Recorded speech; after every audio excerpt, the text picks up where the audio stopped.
views and opinions expressed in this program are those of the participants and do not necessarily reflect the views of BronxNet or the program underwriters. All right, coming up on this edition of Today's Verdict, with an intense election process behind us, we finally have our results. But is there more to watch out for now that President-elect Trump is the leader of the free world? Also, we have a new edition of Today's Verdict Asks. It's the time that we go into the community to see what you have to say. As you can see, we have much to get to, so stay tuned. Today's Verdict starts right now.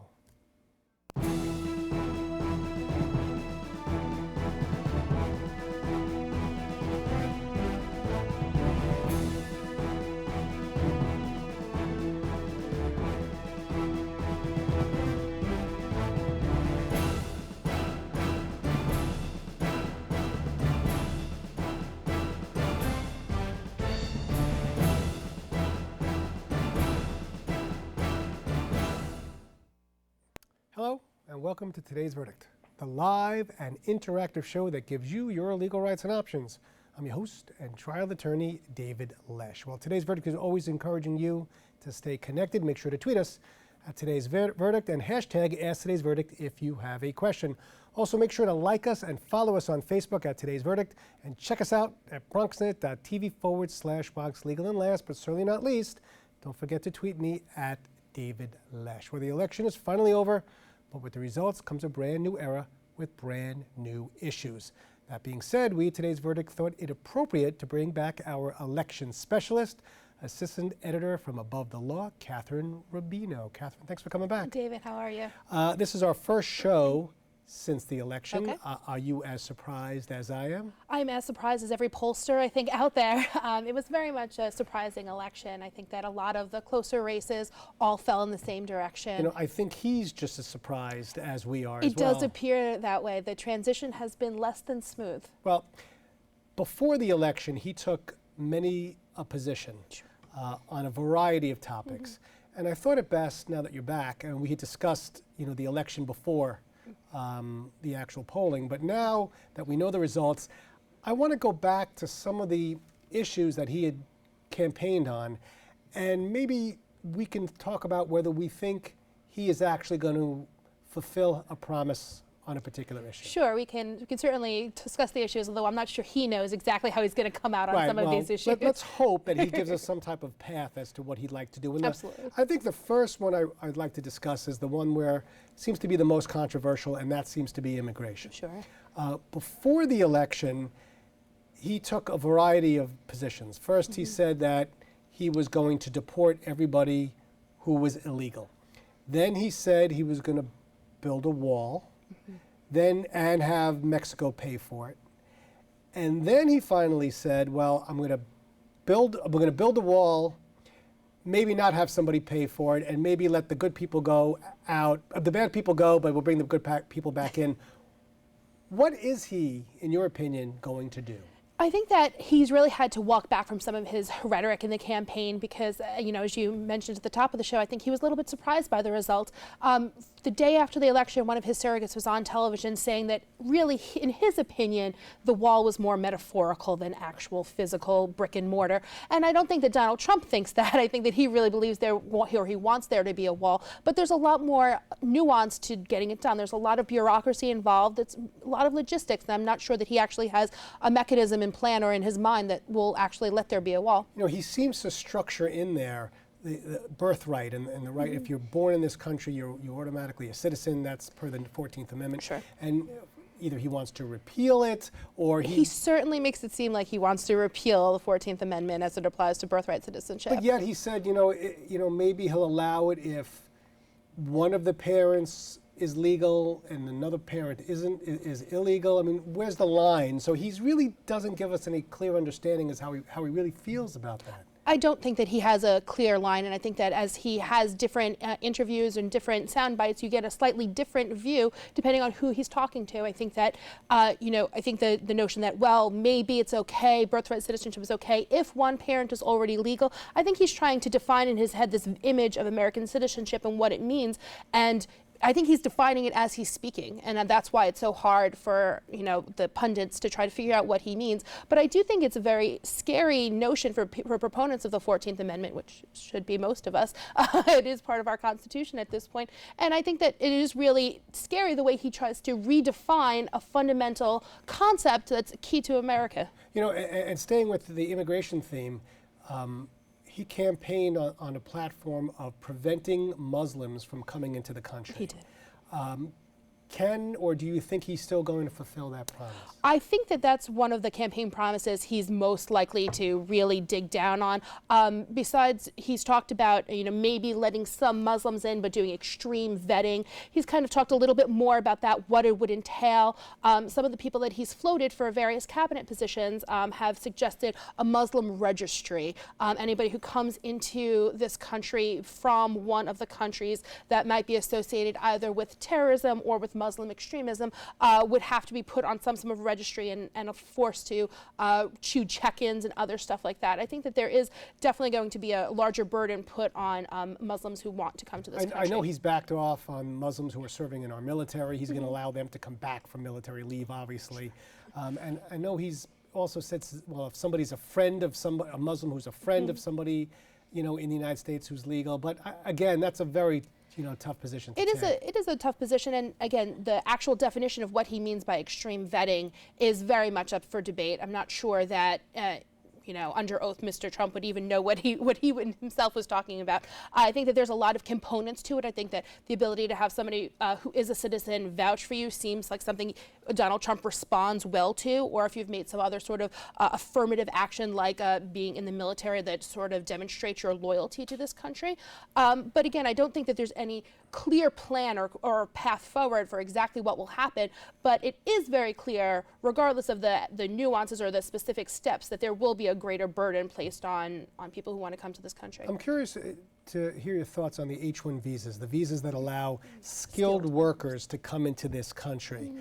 He campaigned that he is against H-1B visas, they're called, because he believes they take jobs away from Americans. And that there was a certain group or population that voted for Mr. Trump based on the fact that their jobs have been, in their mind, taken away. What is your thoughts on that? Well, I think that H-1B visas are for highly skilled workers that have to fulfill a very specific need for our company in order to apply and to get them. So I'm not sure that the sort of rank and file Trump voters who voted for them because they were scared of their job or actually had their jobs be taken away from them or their companies that they work for leaving the country, I'm not sure that those are actually the same jobs that the H-1B visas are meant to bring to this country. Because H-1 visas are bringing the professors here. Professors, computers, a lot of skilled tech, in computer a lot of tech workers. It's a very much bigger issue in Silicon Valley and other sort of tech corridors in this country. But in terms of the rank and file, in terms of sort of your true red America, I'm not sure that those are quite the same jobs. Although I don't know that that is an issue that's as well understood. It's almost as if he'd be better off when he is preventing illegal immigrants from coming in, not immigrants coming in on H-1 visas, but illegal immigrants, because those are the individuals who really might be taking the jobs away from his electorate, as opposed to the H-1 visas. Right.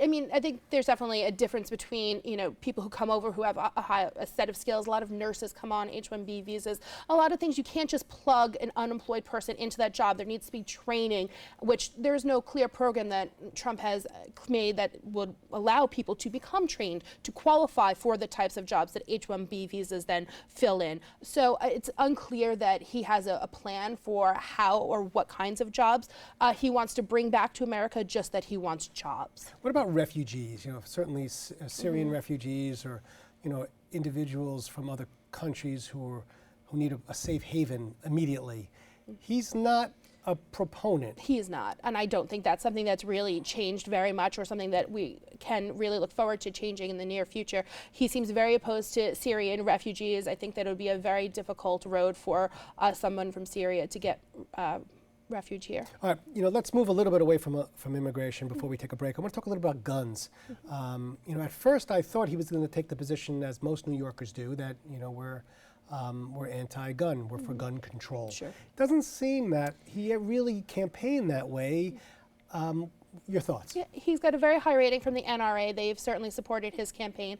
I think that, again, I think he was playing to his base in a lot of ways. A lot of people who voted for him are members of the NRA, and I think that he's not likely to institute any sort of gun control measures under a Trump presidency. I mean, he was able to, seize on, the tragedies that occurred in either certain schools, in the club down in Miami, saying if those individuals were armed, they might have been prevented a tragedy from occurring. And that's an easy argument to make. But at the same time, he's not really clear on who should have the guns and who shouldn't have the guns. And that's certainly something that I think he's going to have to really tighten up. Would you agree? I mean, I think that it would be great if he had a much clearer proposal for what to do with gun control. But I think that given the Republican-controlled Congress and both houses there, I don't think that a lot of gun control measures are going to be proposed, nor will he have an opportunity to sign any of them. Okay, Catherine, we have so much more to get to, but we have to take a quick break. But don't worry, we'll be back with more Today's Verdict right after this.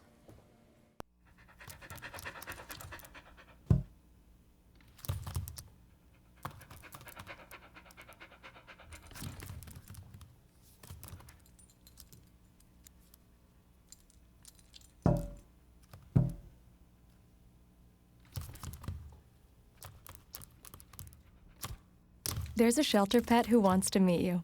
Meet one today. Visit theshelterpetproject.org. Adopt.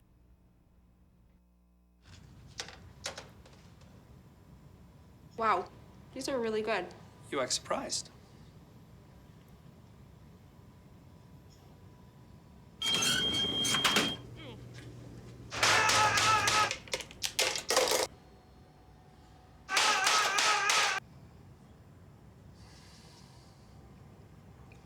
Practice makes perfect. You don't have to be perfect to be a perfect parent. There are thousands of teens in foster care who don't need perfection. They need you. All right, well, welcome back to Today's Verdict. I'm your host, David Lesh. We are always encouraging you to stay connected. Tweet us at Today's Verdict. All right, we went out to the community to see what was your reaction with respect to the election. It's time for a brand new edition of Today's Verdict Asks. Let's take a look.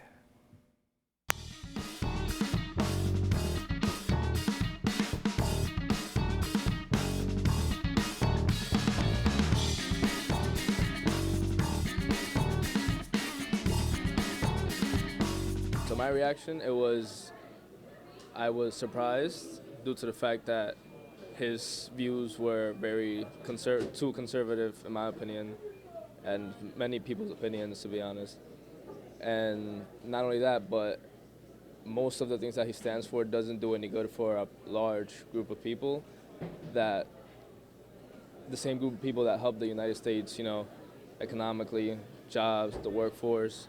It's composed of a lot of us minorities, Spanish, Black, Middle Eastern. I don't think we're going to make much progress. I was disappointed in the whole thing, I guess, based on the fact that they said Hillary had the most popular votes or whatever the case is, and he won because of the whole electoral college thing. I'm disappointed in the fact that... Disgusted by it. I'm very disappointed. I don't know what a lot of people were thinking, and with all that was going on, regardless of what was happening with Hillary, this man is, I don't know, maybe to me she was the lesser of the two evils, but I'm just very much afraid of him and what it means for this country. Trump being a Republican and our House of Representatives, etc., they're all Republican. So it's a little scary. I feel like for immigration, I think he might change somewhat. I don't think he's gonna do all the stuff he said he was gonna do deporting so many people, disrupting family lives. I think he's not gonna do all of that. I'm not too fond of Trump, especially because of all the things that he said about a lot of Americans. I think he's over exaggerated a lot of things, like the wall and all that stuff. I don't necessarily I didn't take that as literal. I feel like he said that figuratively, he's gonna implement other things that he'll do for immigration and illegal immigrants and all that stuff. So that's one thing that I don't agree with that, but I didn't take that literally.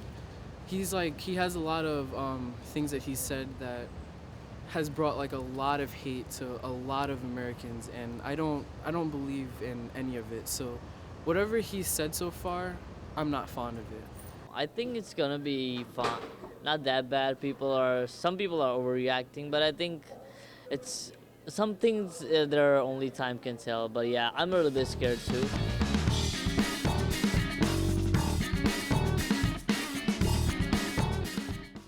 All right, we're back here in the studio with assistant editor from Above the Law, Catherine Rubino. Those students from Lehman College, you know, they obviously have their opinions. Certainly, we were discussing immigration as we did before. Personally, I've always been a little nervous when it comes to the nuclear option and who has the control to push the button. Is President-elect Trump qualified, in your opinion, to be somebody who has control over our nuclear arsenal? What do you think? Well, I think that I agree that it's a very scary prospect.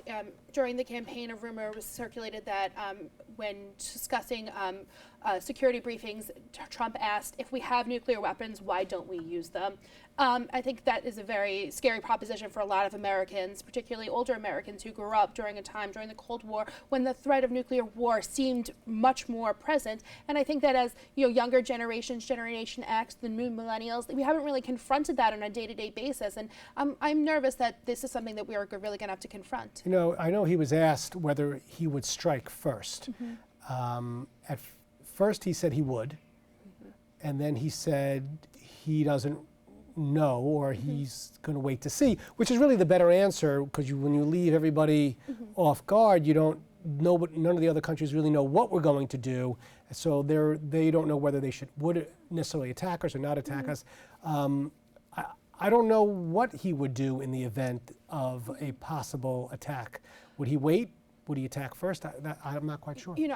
No one really knows. I'm not sure, again, that Trump knows what it is. But I think that the no first use policy has a lot of potential benefits if it is something that Trump can be convinced. There's a lot of imperfections in our technology systems. There was a famous incident, in the late 80s where there was a weather balloon that initially was believed to be a nuclear weapon. And instead of responding, they waited and they figured out that, oh no, thank goodness we weren't striking. Thank goodness we didn't respond. Thank goodness we didn't have this kind of very finger on the trigger mentality. But those kinds of things, particularly when you're talking about Russia, which has an aging nuclear arsenal and weaponry that may or may not be in the best condition, it's hard for Americans to really have a sense of what their weaponry is like. It's a very nerve-wracking kind of a thing. And I think if we pulled back from a first use position, that would assure our enemies or potential enemies, or at least, and as well as our friends internationally, that if we're made a commitment to not be the first, that they should wait to see if it is just a weather balloon or if there is some sort of a mistake that's gone on, as opposed to assuming that, because of our commander-in-chief, that we would be anxious to use our nuclear weapons. And I agree. There are certain countries that don't have nuclear weapons yet. They've made an agreement with us, for instance, Japan, and he'd be willing to allow them to have nuclear weapons, and he said they can protect themselves against North Korea. So you never know where he stands in terms of the other countries and whether or not they should have nuclear weapons. So if he feels that other countries should have them, then you wonder if he really is comfortable with the ability himself for a first strike. Increasing nuclear proliferation around the globe is a very scary prospect. Japan currently falls under our nuclear umbrella, and because of that, they haven't developed nuclear weapons. It's certainly something they're capable of doing, but I think that there has long been an American tradition of trying to limit the number and the access of people to nuclear weapons, that the theory being that the fewer nuclear weapons there are, the less likely nuclear war will be. Okay, let's switch gears a little bit to taxes. I know that some of the young people who were interviewed earlier had some issues with taxes and whether or not the wealthier should be paying more taxes, so everything kind of helps or benefits either lower, especially the middle class. What is your take on Trump? What do you think he's going to do with respect to taxes? I think that the majority of the benefit to the tax cuts that he's proposed will fall on the wealthy, those who make, I think, over $900,000 a year or even $400,000 a year. Those are the people that will see the majority of the tax benefits. According to one proposal, he's put out there that he would like to increase the minimum, the standard deduction, so that there's less, so that the sort of average person who doesn't that does the itemized deductions can instead take the standard. He wants to raise it to $15,000. I do think that would be a benefit to people who make less money, but I'm not sure that that would at all offset the revenue that's sort of being taken away by cutting the taxes at the top end of the tax bracket. Well, he's big on infrastructure and creating jobs through our need to fix the infrastructure. And where is the money going to come from to fix the infrastructure if he's going to be taking monies away in terms of taxes? It's entirely unclear, and I think that that is actually one of the issues that he and Speaker Paul Ryan are going to battle about the most during the presidency. I don't think that Ryan is at all interested in that outlay of expense in terms of infrastructure, whereas even someone like Bernie Sanders has suggested that is a kind of a project that he'd be willing to work with Trump on.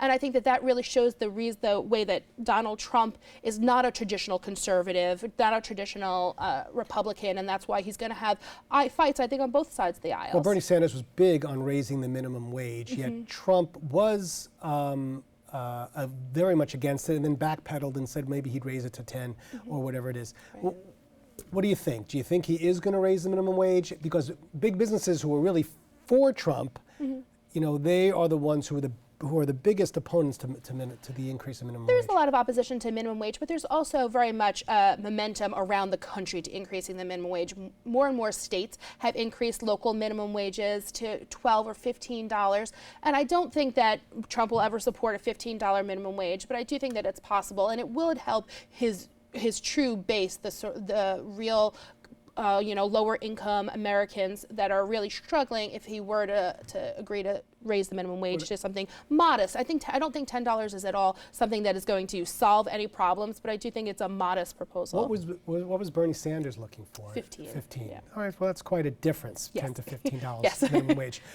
Let's keep going. Let's talk about Obamacare, which was one of the biggest things that President Obama was able to get through. Do you think Trump will be successful in repealing Obamacare, even if he decides to repeal most of it as opposed to all of it? I do think that there'll be giant changes to Obamacare. I think that if you just listen to what Donald Trump specifically has said, after he came out of his first meeting with President Obama, he came out saying very nice things about Obamacare. Maybe it wasn't all terrible. I think that he kind of changes his opinion on it depending on who is talking to him and why that is. He's come out in favor, for example, of the, how Obamacare refuses, makes that insurance companies can't deny coverage for pre-existing conditions.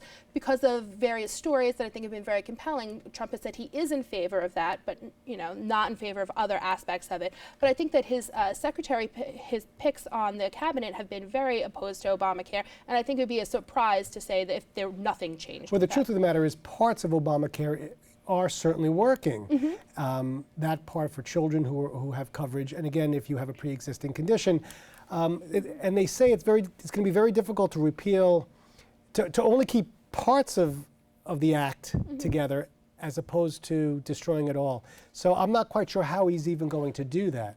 I'm not sure either. I think that one of the things that he criticized Hillary for during the campaign was that she was considered much more of a policy wonk and into the details, whereas Trump was very much the opposite kind of a candidate, talked in very broad strokes and big picture.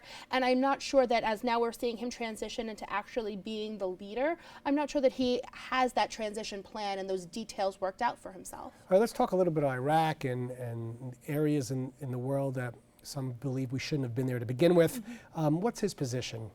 Well, I think there was a very famous moment during the debates when he refused to admit that he had supported the wars in Iraq at some earlier point. But, Mike Pence did clearly vote for the Iraq war. That's his vice president, and it looks very much like Mike Pence is going to hold more power in this administration than a vice president or the TV show Veep would lead you to believe. Sure. So I think that probably Mike Pence's opinions on Iraq probably tell us a lot more than Donald Trump's. It's funny, he's willing to forgive Mike Pence, but he's not willing to forgive Hillary Clinton for supporting it. I would be remiss if we didn't really get into the legal aspect of the election, and that would be the Supreme Court. I know Trump has campaigned on putting pro-life judges on the Supreme Court. Obviously, he's anti-abortion. What is your thoughts? I think that he will absolutely put someone on the Supreme Court who will be pro-life or, anti-choice. I don't think that, I'm not sure that will necessarily have a real impact because of sort of the concept of stare decisis, that because this has been law, I think a lot of justices, particularly the Chief Justice Roberts, might not take that position to overturn this pre-existing law. But it's certainly something that, not even just on the Supreme Court level, but also in terms of Obamacare and sort of coverage of women's health issues, there's a lot of ways in which women's health is potentially under attack. Look, he already has one justice he's going to be putting on to replace Scalia. Ruth Bader Ginsburg, is... no one on the Supreme Court is particularly young at this point. Right, so he may have at least 2, maybe even more, to put on in the next 4 years, possibly 8 if he's reelected. He can certainly swing that court to a very conservative bent. But again, you never know what a judge is going to do when they're put on the Supreme Court for life. But at least we know where he wants to go. He does, and I think a lot of people were trying to say that, but he's supported pro-choice causes in the past. Maybe he won't be that much of a stickler on this issue. But I think that based on his interviews since he's been elected president, I really think that he's going to take a hard line on pro-choice issues. Well, let me ask, now that we've hit most of the issues, where do you think he's going to go in the next 3 to 6 months? It's chaos right now, but where do you see it leading to? I think that he has a lot of work to do. There's a lot of details that have to be done. He's a very ambitious first 100 days that he's plan that he's laid out, and I'm not sure that he can or even really wants to be able to get through everything that's on the list. But I do think that we're going to see a lot of movement on Obamacare right from the start, and he obviously has to nominate someone for the Supreme Court because the Supreme Court currently has been sitting since February with only 8 justices, and that really it makes their job much more difficult and puts a lot more uncertainty into all sorts of litigants that are in the court system right now. We're certainly in uncharted territory. As New Yorkers, we have a problem with traffic to begin with. Fifth Avenue and 57th is crazy. Everybody's so unhappy with the way things are, but I appreciate you getting here despite the traffic. Thank you. And I'd like you to come back within the next couple of months to see how our predictions are. I'd be happy to. Thank you, David. Right, well, thank you, Catherine. Well, that's all the time we have for tonight. I'd like to thank our guests for joining us and, of course, you, the viewer, for watching. If you missed any part of today's show, be sure to check it out at www.BronxNet TV. Also remember, if there is a legal issue or topic you'd like to see on a future edition of Today's Verdict, feel free to contact me at davidlesh@bronxnet.org or tweet us at Today's Verdict, and make sure to hashtag #AskToday'sVerdict. For myself and all of us at Today's Verdict, always remember, know your rights, know your issues, reach your verdict. I'm David Lesh, and we'll see you again in 2 weeks in an all-new episode of Today's Verdict right here on BronxNet.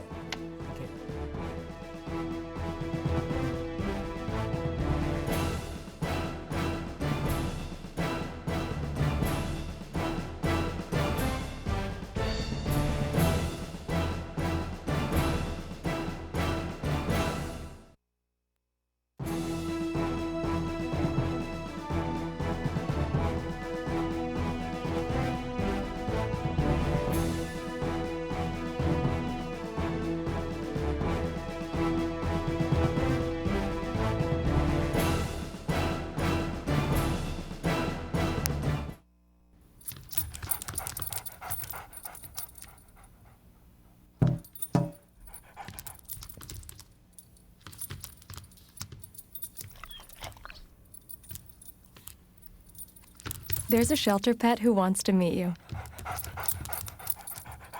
Meet one today. Visit theshelterpetproject.org. Adopt.